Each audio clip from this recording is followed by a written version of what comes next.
thing that really got me interested was, as you say, the gyroscope. In a plane there is an artificial horizon, okay, and it's based on a gyroscope. And if you spin a gyroscope on a surface, it will want to stay upright. You can twist and tilt the surface as much as you like, the gyroscope will stay upright. So if a plane has a gyroscope and it starts following the curve of the Earth, the gyroscope would stay upright, which means the artificial horizon will start to roll backwards. But it doesn't. That's absolute proof that a plane flies over a flat surface rather than a curved one. Because I asked the pilot on my last flight, do you ever notice the artificial horizon rolling backwards? He said, no, but the artificial horizon has complex electronics in it to make sure it knows where it is on the Earth and it compensates. But I went to the manufacturer of the artificial horizon and they confirmed to me that it's completely mechanical, nothing electronic in it whatsoever. So it's literally just a gyroscope that can freely move. So that right there is proof to me that planes fly over a plane. None of it makes sense. The problem is that we're taught as children, this ball Earth lie, and you might ask as a child, what about the people in Australia? They're standing on the bottom of the globe, won't they fall off? And your teacher says, no, gravity. And you go, oh, okay. And you never go back to that question. But when you go back to it as an adult and start looking at it with a critical eye, right, the whole thing falls apart. As you say, the globe is spinning at 1,000 miles an hour. Neil deGrasse Tyson, who's a leading astronomer in America. I'm Neil deGrasse Tyson, bitch. Tells us that the Earth is not a perfect circle, it is actually an oblate spheroid, it's squashed and wider at the equator. Yeah?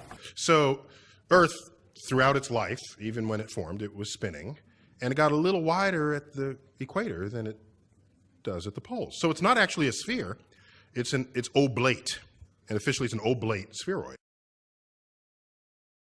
That's what we call it. But not only that, it's slightly wider below the equator than above the equator. A little chubbier. A little chubbier. Yeah. Chubby's a good way. It's like pear-shaped. So my question to him would be, why is there land at the equator? Because water will move more readily than rock. So if the Earth is spinning, the water will be collected at the equator. I mean, if you spin a wet tennis ball, the water shoots off at the equator, essentially. So all the water will be gathered around the equator. So why is there land at the equator? Doesn't make any sense. The other thing that's about the spinning Earth is looking at the stars. Now, directly above the axis of spin is the pole star, Polaris, okay, directly over the North Pole. And we're told that the reason that all the stars spin around the North Star is because the Earth is spinning at 1,000 miles an hour. Okay, seems to make sense because if you put a long exposure camera pointing at the North Star, you'll see the stars will make perfect circles around, perfect star trails. The only problem is the Earth is also orbiting the Sun at 67,000 miles an hour.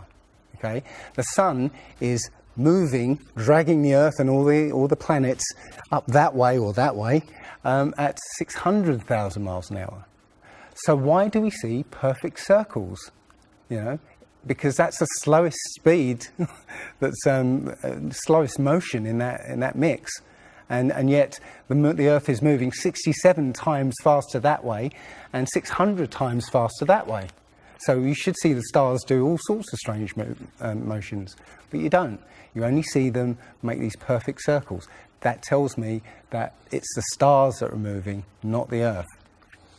The thing is, what the scientists will give you is calculations and and theories why that happens. But we have experience. We see things and they either make sense or they don't make sense.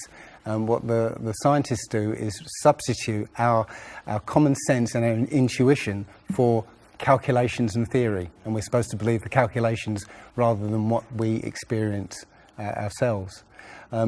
There was a famous experiment back in the 1800s in England called the Bedford Levels experiment. Now, the Bedford Levels is a canal that is perfectly straight for 6 miles. Okay, so what a chap called Samuel Rowbottom did was he took a telescope, put it in the water about 8 inches above the water, and he had a friend, in a rowboat with a flag on the back, row all the way to the other end, and he was able to see the flag on the back of the rowboat the whole distance. Now, according to spherical trigonometry, the curve of the Earth is 8 inches per mile squared. So over 5 miles, that's 5 times 5, 25, times 8, which is 200, that's 200 inches, which works out at 16 feet. That means the boat should have been 16 feet below the horizon. He shouldn't have been able to see the boat. Now, the scientists will say, oh, refraction and this and light bending around the Earth and stuff. But the fact is, it's perfectly flat.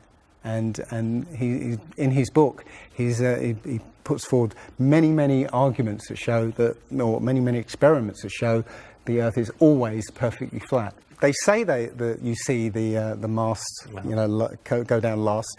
It's literally just the way your vision works. Yeah, it's perspective and atmospherics basically. The limit of your vision is supposedly 3 miles. And then after 3 miles, you're supposed to see the boat start to go over the horizon. It's funny that Neil deGrasse Tyson again says that, explains that you can't see the curvature of the Earth from a plane. He says this, you can't see the curvature of the Earth from a plane because you're not high enough. The Earth is so big that you can't get high enough to see the curvature. Yet, you can apparently see a boat go over the curvature over the distance of 3 miles, which doesn't make sense. The thing is, when you look out and you see a boat start to go over the horizon, if you suddenly get a pair of binoculars and look, it comes back again. And once it goes out the sight of your binoculars, if you get a telescope, it comes back again. It doesn't go over any curve of the horizon. What we found, many people have done experiments with very high-powered zoom cameras, and they've watched a boat sail out to sea, and they've just kept trained on this boat. And what they see is, after a very long distance, you see an atmospheric effect where the bottom of the boat disappears and and the top of the boat inverts, so you see a sort of mirror image. And that, with your eyesight, basically the bottom of the boat just melts into the horizon. One of the best examples of that is the Antwerp Notre Dame spire, which can be seen something like 240 kilometres away from the spire. So that should be over a mile below the horizon, and you can still see it. There's been a few famous examples just recently of a man who took a picture across the Great Lakes from Michigan and was able to see, I believe it's Chicago, which he shouldn't have been able to see. And the television station basically said it was a mirage. This is from Joshua Nowicki, and what you're seeing here is a mirage. We typically would not be able to see this from the Lake Michigan shore. We talked about this last night. Conditions are right on the lake that we're actually seeing a mirage of the Chicago skyline. But they always say it's a mirage, but for a mirage to happen, you have to have very specific atmospheric conditions. And there have been so many people who have seen exactly the same thing on different days, different seasons, always the same. You know, it's not a mirage. It's simply that you're looking across a plane. You see in a kind of pyramid shape. Yeah, you have a horizon at your eye level, and everything above the horizon will go down into the horizon. Yeah, everything below the horizon will seem to go up. Just like if you're in a long hallway, you'll see that the walls will start to move in, and the roof and the floor will start to move into the center. Yeah, so literally between you and the object you're looking at, there's all sorts of things, sort of like waves going up and down, and while you can't see them, if they're beyond the limit of your sight, sometimes they can still obscure what you're looking at. But it's just because they're between you and it. And it's just the way, it's literally perspective. It's better if I could draw a diagram, but it's a very difficult subject to get your head around if you're not used to it. But it is perspective. One sort of other proof is there's a place in Bolivia called Salar de Uyuni, which is a salt flat. It's literally 100 miles wide one way and 80 miles across, and it's perfectly flat. And when it rains, literally you get an inch of water, and it looks like a perfect mirror. Now, how does that happen on a sphere? Yeah, it shows you that, you know, if you're one end of this salt flat, you can see perfectly clearly the other end 100 miles away. So it's just showing you that the Earth is flat, and without the effect of the waves in the sea, you'll be able to see a whole lot further. If you were to go to NASA and download one of their photos of the Earth in the moon's sky and put it in Photoshop, okay, drop the saturation and the levels down, you'll see that the Earth has been pasted in, because you'll see a rectangular box around the Earth. It's all fraud, it's all fake. Pretty much everything NASA puts out is fraudulent. There are no images of Earth from space. The only one that NASA actually claims is a photograph was from 1972, and it's the famous picture. It's got Africa sort of near the top, and it's the same picture they've been using for the last 40 or 50 years in every textbook. Every image image is what they call a composite. It's Photoshop. There was another layer to sort of simulate the atmosphere. And then there's this little bright spot. It's called the specular highlight. So it's the reflection of sunlight off of water. Those are the pieces, but you can't just slap them all together. It just didn't look realistic. It looks kind of flat, or the clouds are sort of too see-through. So I just hit Command-Z a lot. There's artistry to creating the world. What I imagine it to be. Unfortunately, I'm not an astronaut. I've never been to space. But I've looked at these images over and over again, trying to sort of get the essence of it. It is photoshopped, but it's has to be. It is photoshopped, but it's has to be. It is photoshopped, but it's has to be. It is photoshopped, but it's has to be. And many of us have been looking at these images of Earth, including the one they called the Big Blue Marble, which was released in 2002, I think.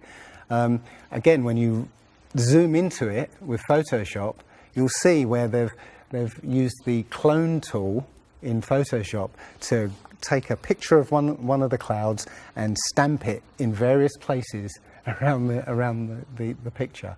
And they got lazy. In another image, they've even photoshopped the word sex in the clouds, which is a subliminal tool they use to get people to sort of relate to something. They literally, you can look at this and you can find it on NASA's website. In a video I'm working on at the moment, I've got a video from what they call the Galileo space probe. As it left Earth, it took a series of shots of Earth, apparently, and you see that over the course of 25 hours, the clouds never move. Okay, Now, I happened to find some pictures of satellite pictures of Earth, and I noticed that in these separately taken satellite shots, the clouds were exactly the same as the ones in the in this Galileo shot. So it's a cloud map. It would be very simple indeed to just silence everybody, put an end to this topic once and for all, turn the Hubble round and show us Earth in real time, zooming in onto a place so that we can see what's happening at that place, and we know that there is something up there looking down on us from space. But they will not do it. They can't do it. It can't. It doesn't exist. It literally doesn't exist. When you go onto the plane tracking software, you'll see hundreds and hundreds of flights over the northern hemisphere, and you can track those flights from beginning to end. When you look at any flight in the southern hemisphere, what you'll find is the flight takes off and disappears off the tracking, usually about an hour after takeoff, and then later on will reappear an hour before landing. Now, there's no explanation for it. I mean, the point is that distances are very different, and distances and flight plans are very different on the flat Earth than they are on the ball.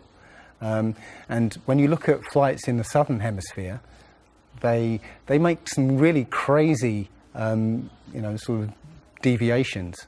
So, for instance, if we look on here, let's say a flight from Cape Town over here to Australia, say Sydney in Australia, they will take you to Dubai first, somewhere around here. Yes. Just recently there was a case of a woman who was pregnant on a flight, and she was about her waters broke on the flight, and I think it was from the Philippines to Los Angeles. Mm-hmm. And again, if you look on this map, you're from around here somewhere to here. Okay. Now they were flying across, and literally her waters broke, and they had to divert. They had to land. So instead of either going back to the Philippines or going on to Los Angeles, they landed in Alaska. Which again, if you look on the flat map, it's again a straight path. Santiago, Chile to Australia, mm-hmm. right? Will usually stop in Los Angeles. Again, you can see on the flat map that it's again a straight path. It all seems to make sense, and if the only thing that would sort of confirm it or disprove it would be GPS, but hey ho, GPS doesn't work in the southern hemisphere.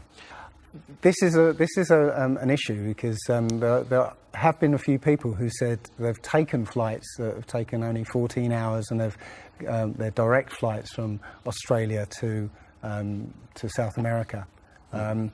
Now, somebody has actually redrawn the flat map to take into account these the distances, and apparently the distances work out. I haven't seen the map myself, but I should be looking further into it. But yes, up until these people came forward, and again, I haven't seen any real evidence that they have taken these flights. They told me they've taken these flights, but who knows? They can actually advertise a flight that's direct. They can price it out of the range of most people to take, and then if anybody does take it, they could cancel it. I don't think any flights actually fly directly over the North Pole at all. I think they skirt the North Pole, mm-hmm. but I don't think they fly directly over the actual pole. So I don't know if it's to do with magnetics. The only thing I do know is that nothing flies over the South Pole, because again, on a flat map, the South Pole, the continent of Antarctica, is the ring around the Earth. So you can't fly over the ring and get anywhere. That's why we're not allowed to go there. I mean, think about it. It's the only treaty that's all these countries have signed and never broken and completely agreed on. It's the only one. And, what treaty is there that everybody's agreed on? We're being kept away from it for a reason. They have some scientific bases there, and literally it's controlled by the military. If you try and go there by yourself, you will be sort of picked up and escorted back. There was a guy called Jarls Anderhoy who tried to take a mission to the Antarctica, and he was picked up and taken back by the military. It's a good reason, because they don't want you finding out what's beyond.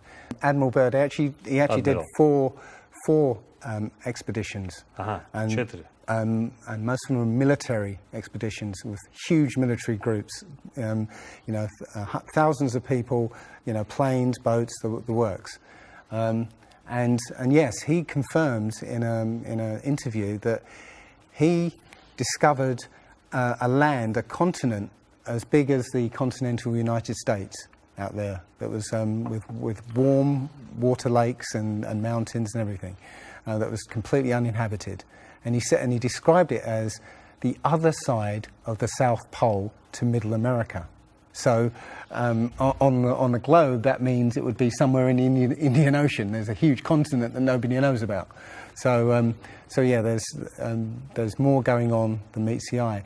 The other thing is, after Admiral Byrd came back after his last expedition, Antarctica was sealed off, and both America and the Russians started firing nuclear missiles straight up. Now, in America, that was called Operation Fishbowl, and it came under something called Project Dominic. Well, Fishbowl makes sense, because it seems like Admiral Byrd found the edge of the dome, while he was out there.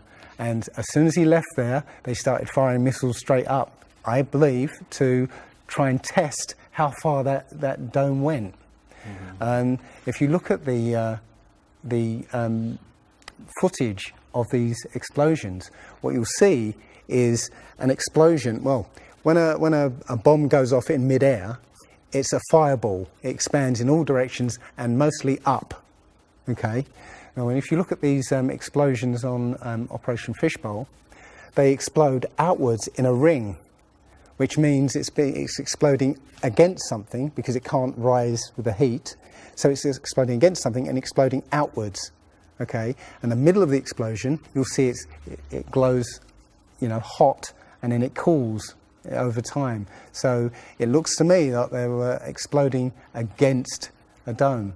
Now, I said it was Operation Fishbowl, obviously Fishbowl, but there's a chap called Rob Skiba who discovered that the Project Dominic, the word Dominic means of the Lord, Fishbowl of the Lord.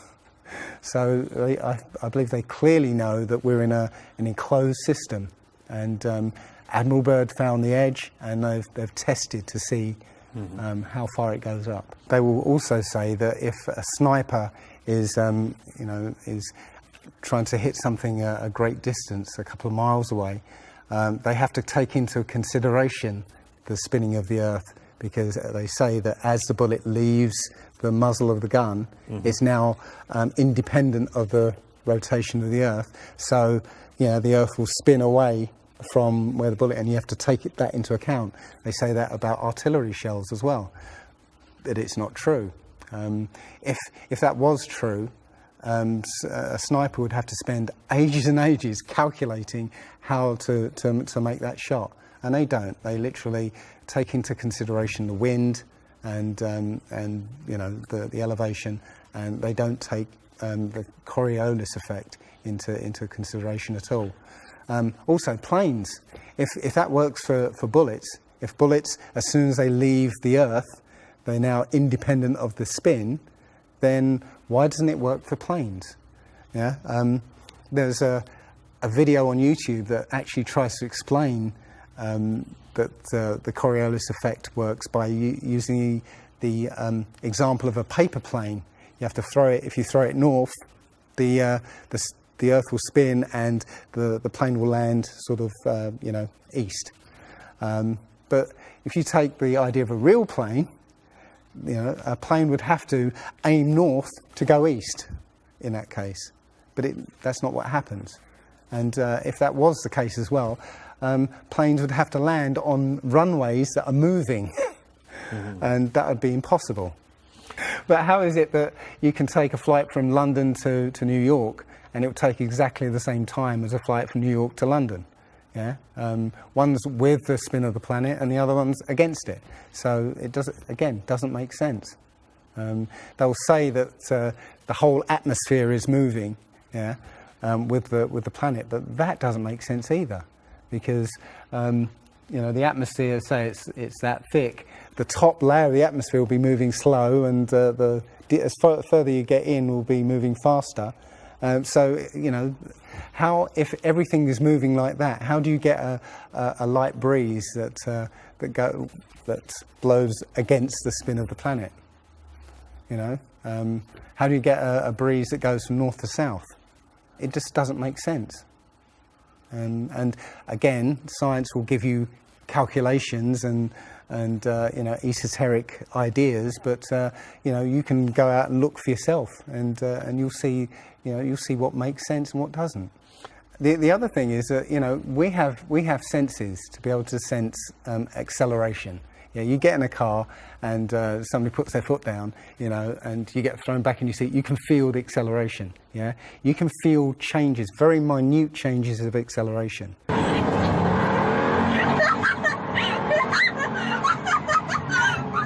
Yeah. So how is it that if you live up here in Macedonia, yeah, which is spinning at maybe 700 miles an hour, yeah, because the speed it's spinning is slower than this speed. So if you took a flight down to Africa, yeah, on the equator, why don't you feel the change in acceleration? Yeah, so why don't you feel the change in acceleration? You have these senses that will register the slightest change.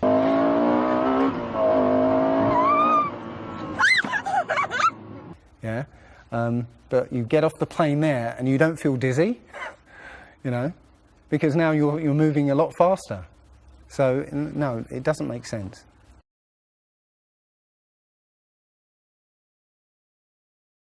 Well, you saw from his balloon when he stepped out on the platform, the curvature of the Earth.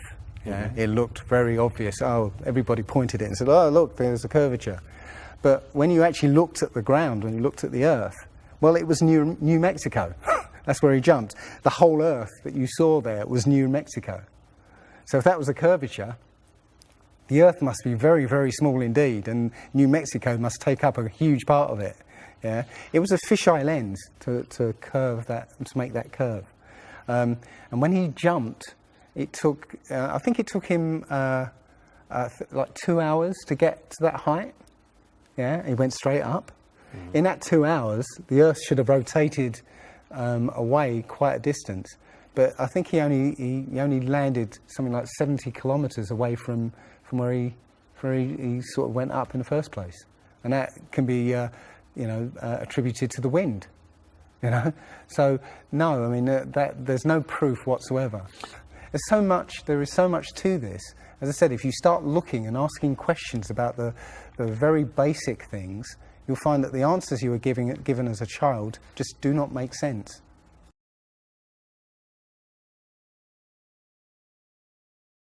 So the idea there is that it must be a globe because the sun. If the sun's here, then it's got to be dark on the other side. Well, the thing about the sun is that we're told it's 93 million miles away. It's not. It's actually something around 3,000 miles away, and about 34 miles across.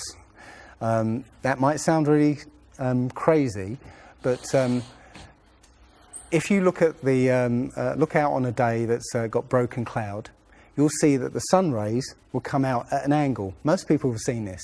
The rays come down at angles. If the sun was 93 million miles away, then all the light will be coming parallel. So if you imagine, there's no way to show 93 million miles, but something way, way over there, all the light that reaches this globe will be parallel. There's no way that light can come that far and spread out like that. Now, if you follow those light rays, you'll see exactly where the sun is. And as I said, it works out to be about 3,100 miles. Now, if that's the case, and the sun is circling over this flat plane, yeah, its light range is limited. So it's illuminating the part of the Earth it's like over at the moment. So, say over Europe, it might, or over South America there, it's over there. Well, Australia's going to be in the dark because the sun isn't going to throw enough light to illuminate Australia. Yeah. Now, most people say, well, I see the sun rise and set. How can that be if it's just going round in a circle? Well, that's perspective again. If you actually see video of the sun coming up and going down, many times you'll see that the sun starts off as it's coming up very, very tiny, and it gets bigger as it gets closer to midday and then gets smaller again. It's literally that effect of perspective, you know, with some things above you, like the ceiling in a hallway, yeah, as it goes further away, it will seem to sink down towards the horizon until it disappears beyond the limit of your sight. And that's all you're seeing. You're seeing literally the sun circling overhead, but seeming to set.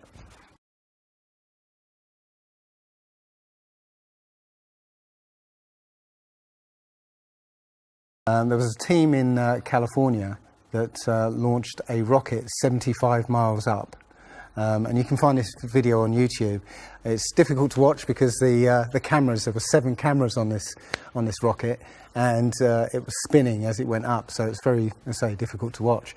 But this chap, Refi, studied this video meticulously, looking for some kind of mistake or some kind of evidence, and he realized that he could see the moon. So he went online to a website called timeanddate.com, where it will show you graphically where the moon and sun is at any time on any day. And he did a bit of detective work to find out exactly when the rocket was fired, and found that the moon should have been on the other side of the planet, over Australia. Now, the rocket was 75 miles up and it could see the moon, but anybody down on the ground wouldn't be able to see it. But the point is that if the moon was over Australia, on the other side of it would be on the other side of the planet, which is, okay, there. So down there on the other side of the planet, and the rocket went up here. So there's no way that rocket should have been able to see the moon on the other side of the planet.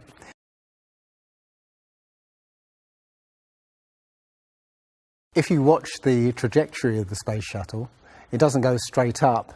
It always goes in a curve and out to sea.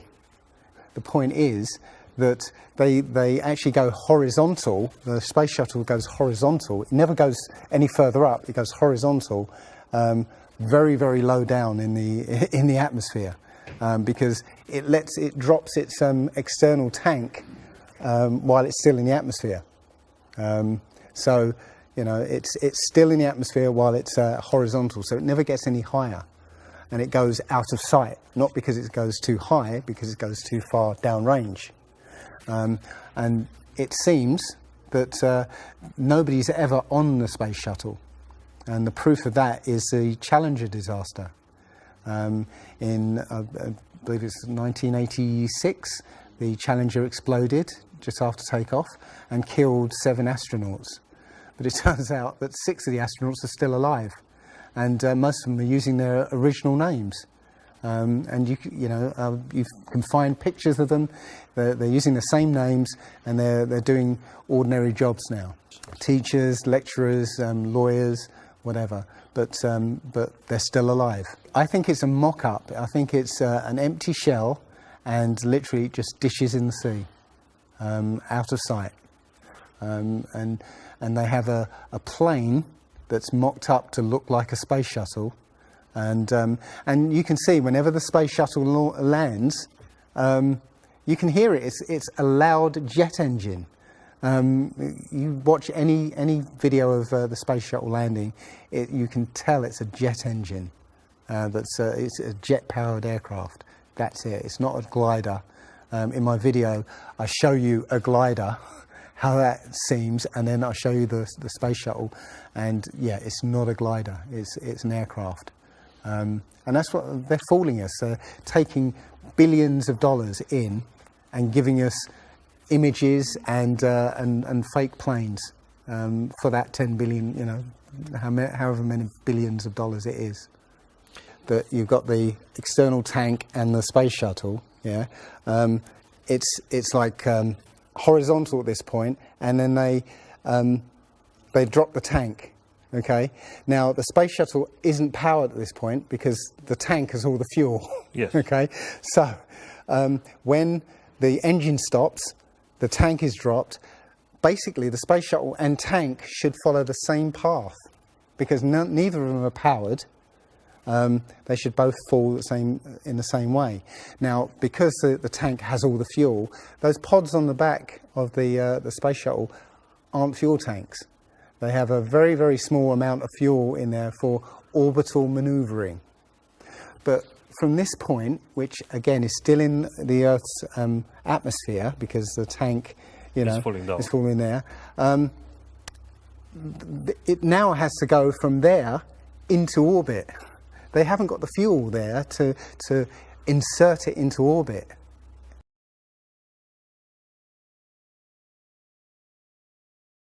Disney and NASA have worked very closely together. Disney worked with NASA on the moon project. Yeah, they made it. They filmed it so that it would be entertaining for the masses. Yeah, and they're still working with NASA. I absolutely believe that Stanley Kubrick, you know, filmed the moon landing. He left a few clues just to say, so that, you know, like Michelangelo. Yeah, so that we eventually would know that this was his work. Yeah, I did this. It's a joke. It was meant to fool people in 1960s. So you got like clear footprints, but yet you don't have an impression where the pads of the lunar lander were. Or a blast crater where the engines were blasting downwards, and also the camera followed the capsule straight up, right, and it followed it very precisely, right, and it stopped when it started to pitch over, right. Now NASA says, oh, we did it remotely. Well, there was a 2 or 3 second delay between sending signals and the camera starting to respond, and then another couple of seconds for them to see what's happened. So it's next to impossible to get that sort of accuracy with that kind of and it's only done once. I mean, they can't sort of keep doing it over and get it right. They do it once and they got it right the first time. So no, it's either they left an astronaut on the moon to film them, or it was fake. It was fake. It was absolutely fake. There's not too many people involved in this. I mean, NASA controls space as such. The other agencies have popped up, but literally it's a money-making scheme. NASA makes, you know, hundreds of billions of dollars a year. Dobra, Rusy. Okay. The Russians, okay, they're getting in on the act as well. You know, they make money from this. And have you seen the imagery that they put out? The Chinese have put out, or I think it was the Japanese that put out images of Earth from the moon, and it looks even more fake than NASA's ones. It's a money-making scheme, and they're all joining the bandwagon. But you know, that isn't the first thing that's been hidden over the years. I mean, we're all driving petrol cars because 100 years ago, the Rockefeller family basically cornered the market on oil, and the car industry was going electric. So, you know, all cars would have been electric from the get-go, but they basically forced everybody to use petrol cars, and have hidden this secret. And literally, you know, we could be running around in electric cars that have unlimited mileage by now, but we're still using these 100-year-old machines, dirty machines, because of a secret that's been kept. It's easy. If everybody's been trained into believing that this is real, right, and there's space, and it's within our interest to explore space and you know, go to the moon, go to Mars, yeah, people will pay for it, and they're making billions. And yeah, there's more to it, because I believe there's a big deception coming, and it's to do with aliens, because now since Roswell, 1947, that was the first time anybody had ever understood the idea of aliens. But since then, we've been bombarded with science fiction and the idea of aliens, and most people believe there are aliens out there. So they've prepared us for an alien invasion or an alien saviour. And I think the flat Earth came along at the right moment to educate people, to make people believe or understand that we've been lied to. And if you know, as I know in my heart now, that is real and this isn't, I will not be fooled by aliens coming, because there are no aliens. There's no space. Yeah, it's all fantasy by Disney and NASA.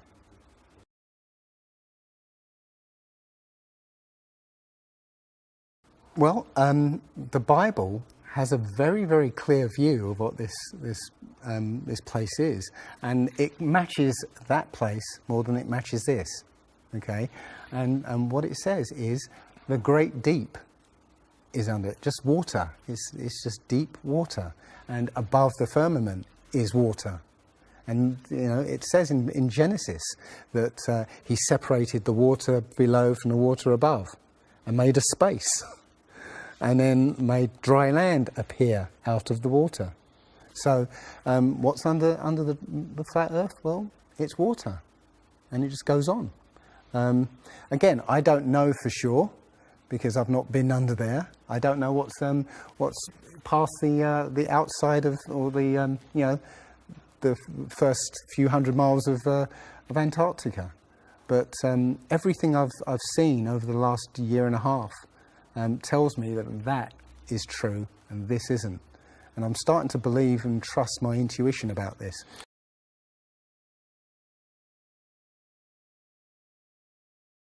Nobody has actually really gone all the way across Antarctica. Yeah. Now there are millionaires out there who could, you know, assemble the resources to make an expedition and completely, you know, go across and chart Antarctica and make a name for themselves, being the first person to do that. Yeah. But nobody ever does. One thing I was going to say, which is slightly totally off topic, but the topic I really want to go to is that people, ordinary people, have become scientists through this. Okay, you know, the science community is ignoring a lot of the things that we're looking at, and so normal people are going out and doing experiments. And one of the experiments has turned up an amazing fact that we've not been told, and it destroys the whole idea of this heliocentric system. And that is the moon. If you get a piece of card, put it on the floor, and sort of you put another piece of card to act as a barrier for the moonlight. So you have the moon above, card on the floor, and a piece of card in front to shield half of the card. Yeah. Now a lot of people have these laser thermometers. Now you can actually measure the temperature of the moonlight next to the temperature of the shade of the moonlight, and you'll find the moonlight is colder than the shade, the opposite from the sun. So the moon is throwing out its own light, and that light is the opposite from the sun. Now, that tells you that it's not reflecting the sun's light. It's producing its own, and its light is different from the sun's. So, you know, the scientific community have not told us this. Yeah, because they won't tell us this because it destroys this idea that the sun is, you know, is lighting up the moon.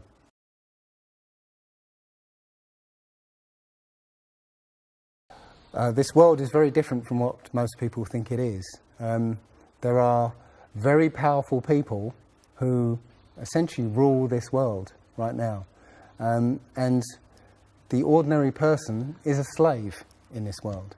And slaves aren't educated. You know, they're taught what they need to, or, you know, they need to know. That's it. They're not taught truth. They're taught what they need to know. And so you're taught enough so that you can, you know, do the paperwork and operate the machinery, but you're not meant to know what's really going on, because that's the power they have over us. They know what's going on, how this world works. We don't, so they can control us. One of the things about slavery is the slaves weren't freed. They were never freed. When the 14th Amendment or 13th Amendment, I can't remember which one, actually made everybody a slave. If you're a citizen of a country, you're a slave. That's what a citizen is. So they literally extended the slavery to everybody and made it an open prison, and that's where everybody in the world lives now. We're slaves to very powerful masters. We don't see bars. No. Yeah? The bars are the borders of the country. Right? You have to use a pass to get out, and they'll let you out if you show them your pass. Yeah, and sometimes they won't let you out. You know, as I was coming here, I was lining up to go on the plane, and somebody in front of me was told, no, you can't fly. They found something in your bag, so you can't fly today. So, you know, we have, as I said, we have natural rights to travel anywhere on this earth. We were born on this earth. We have the right to travel anywhere. But our masters have kept us in small, open prisons that you need to get permission to move around.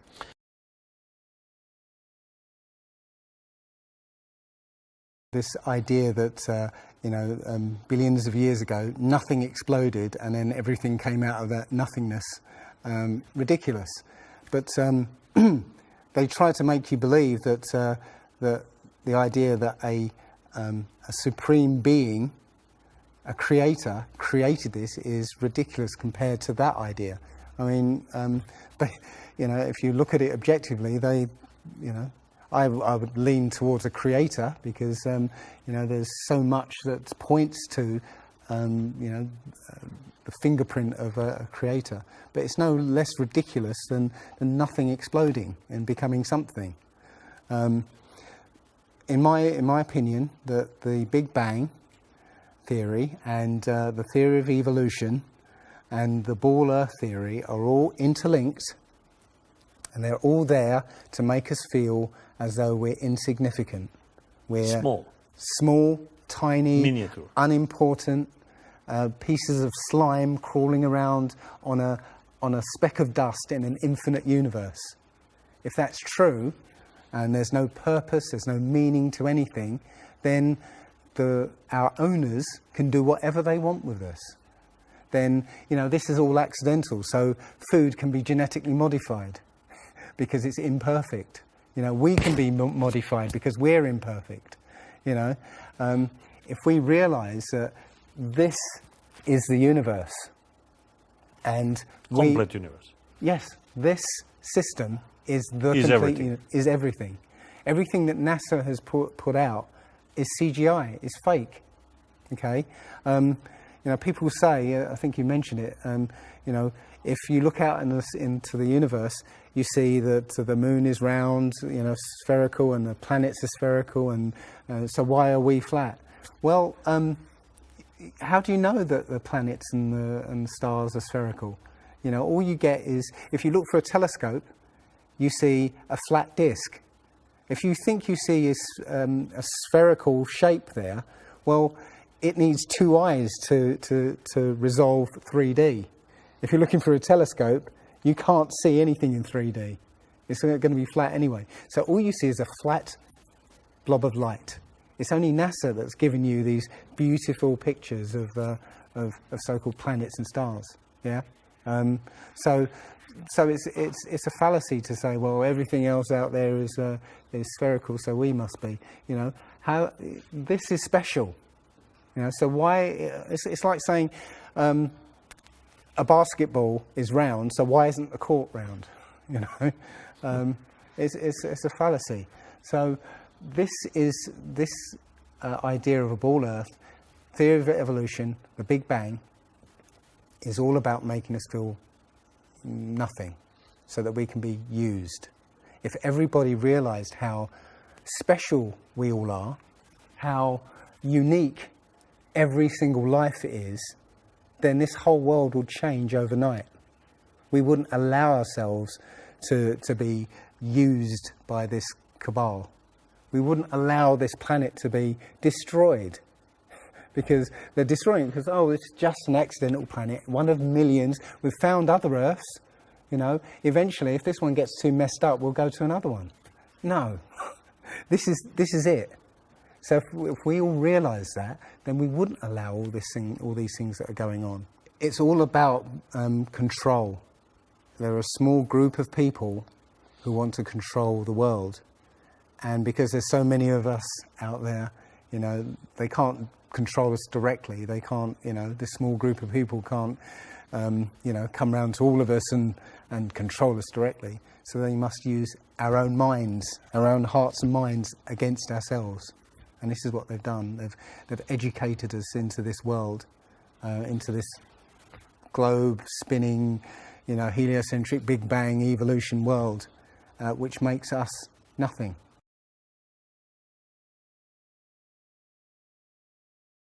This is amazing because when I first started looking, it was about 1.5 years ago, I looked on YouTube and there were maybe about 100 videos, not even that probably, and nobody was talking about it, right?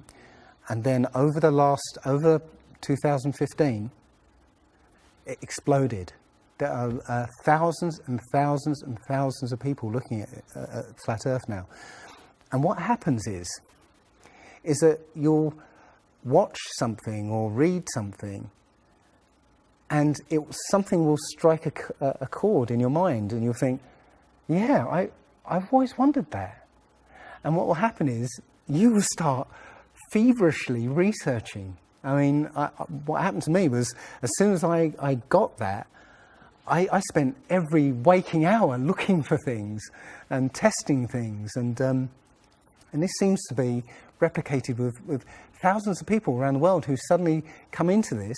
They start, you know, researching and getting a passion for this, because this is what I think, it's the truth, and we recognise the truth when we hear it, and we feel it, and this I believe has come at the exact right time, so that we awaken to what's going on in the world. Nothing else, you know, 9/11 even hasn't awoken people, right, to this extent.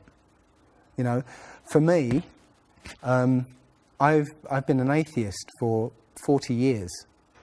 From the age of 13, you know, I didn't want anything to do with God and Bibles and whatever and religions. And now I know for a fact there is a creator. I've seen his fingerprint, you know, not just with the Flat Earth. Everything I've done in the last 5 or 10 years has led me to see that there is a creator now. And there's a great many people out there who have had exactly the same revelation as I have. And it is.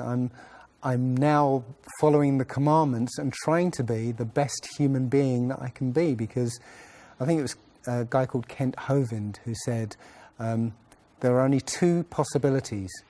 Either there is a God or there isn't. and both of them are terrifying. Yeah. If there isn't a God, then nobody's in control. We're hurtling through space, and there's no plan, and there's no nothing, and you know, that's terrifying. If there is a God, then we'd better find out who he is and what he wants, and do exactly what he says. And it turns out that he gave us very specific instructions on how to live. And they're not rules as in, you know, laws that you must follow because you know, or put you in prison if you don't. No, these are rules to live by, to make a harmonious world. You know, don't harm anyone, don't kill anybody, don't steal from people. You know, don't covet people's items. You know, Don't lie. Don't lie. I mean, these things are written in our hearts anyway. Yeah, but we're in a society that that legalizes all of the 10 Commandments. You know, the policemen and soldiers can kill. They're allowed to kill. Yeah, you know. Politicians can lie. They can lie. They're lying all the time. They're lying all the time. Police have been told that they are allowed to lie to try and get to catch somebody. Yeah, they're allowed to lie. Everything in the 10 Commandments is legalized in this society. That tells you who runs this society. Yeah. So yeah, this is a profound movement. I don't like using the word movement, but it's a profound shift in consciousness for people, because unlike any other topic that's come out in the last few years, this one has made people realise that they've been lied to.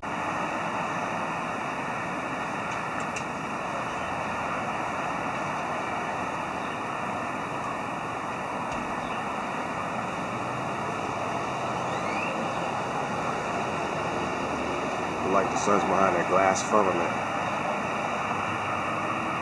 The molted looking glass, like the Bible says.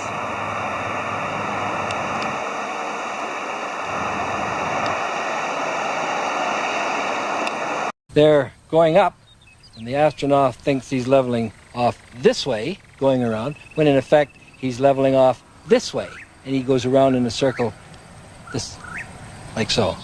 The farther out he goes, the less he sees of the Earth. He makes a bigger circle, he can make as big a circle as he likes, and which is in effect exactly the same as if he was going around the world this way, and going out farther, he makes a larger orbit. Through time-lapse photography, the velocity of these clouds has been dramatically increased. While they were actually drifting over the mountains at approximately 27 miles per hour, they now have the appearance of moving at well over 100, 4 times their normal speed. If the clouds were stationary and the Earth was revolving underneath them, this is how it would appear if the Earth was spinning at 100 miles per hour. Yet we're told that the Earth is spinning at 10 times that speed. Consider this. Those who maintain that the Earth is a globe that spins suggest that people standing at the equator are being whirled around at approximately 1,000 miles an hour. They further maintain that the Earth is spinning around the Sun at a speed of 67,000 miles per hour, and that our Sun is supposedly racing around the center of our galaxy at some 600,000 miles per hour. And yet, you and I both know that on many days it's possible to stand outside without a single hair being messed up by the breeze. You put your hand outside a window of a car which is going even at 80 kilometers per hour, a terrific wind goes blasting by and pushes your hand back. Imagine putting your hand outside the window of a car that's going 1,600 kilometers per hour. We just take your hand right off. With a sphere of 4,000 miles radius being spun round once every 24 hours, a little bit of calculations will show that that person there is being spun round at about 1,000 miles an hour and doesn't know it. I mean, this is obvious nonsense. You go on a merry-go-round and it goes, I doubt, more than 10 miles an hour, and you get off all dizzy. You mean to tell me that people can be spun round at approximately 1,000 miles an hour and not know it? Why, if this is so, this whole room that we're in is supposedly being spun round at something of approximately that order of speed, and we don't know it. There's all kinds of evidence for the phenomenon of what's called continental drift. This means that the continents are able to move as if they're floating on a fluid. Now, if the Earth is spherical, and if it's spinning, anybody knows that if this is spinning very, very, very fast like that the continents should all be located at the equator, because centrifugal force would move the continents from the poles to the middle. One of the real big problems that maybe is a little bit easier to understand, sound doesn't travel nearly that fast.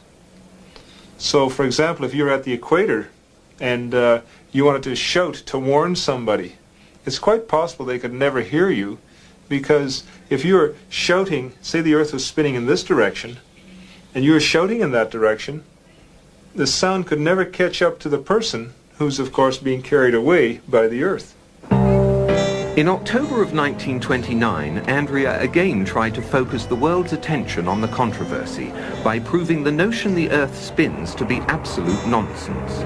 It was reasoned that if a dirigible was to go aloft in England and hold itself perfectly static, then by the accepted theory the Earth should rotate underneath it and New York should come into view some 4 or 5 hours later. In fact, England was never lost from view. The dirigible eventually ran low on fuel and had to land. Andrea insisted she had made her point. But New York wasn't paying attention that day. The stock market crash monopolized the headlines then and for some time to come. Andrea had again been upstaged.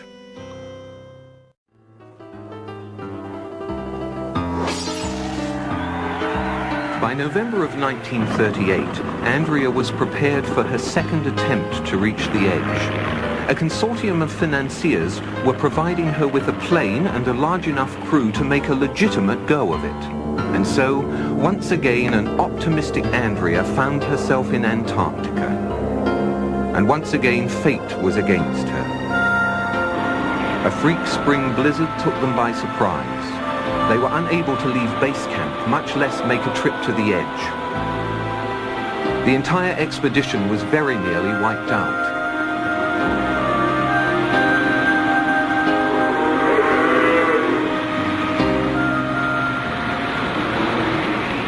That was the last attempt Andrea made until 23 years later, when she set off alone by snowmobile in 1961. Until recently, that was the end of the story.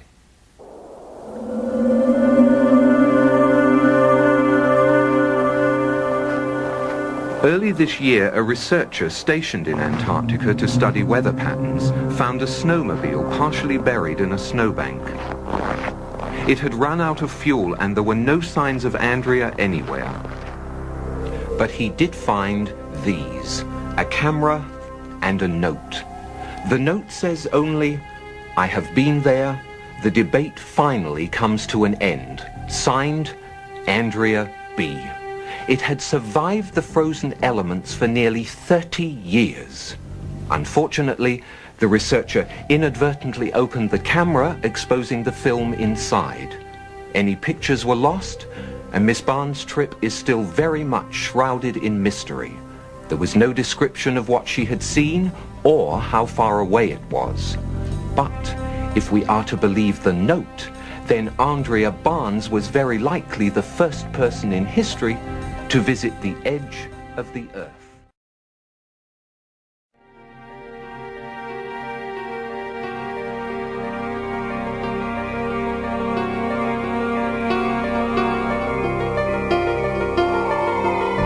Now, what you don't know, you eliminate.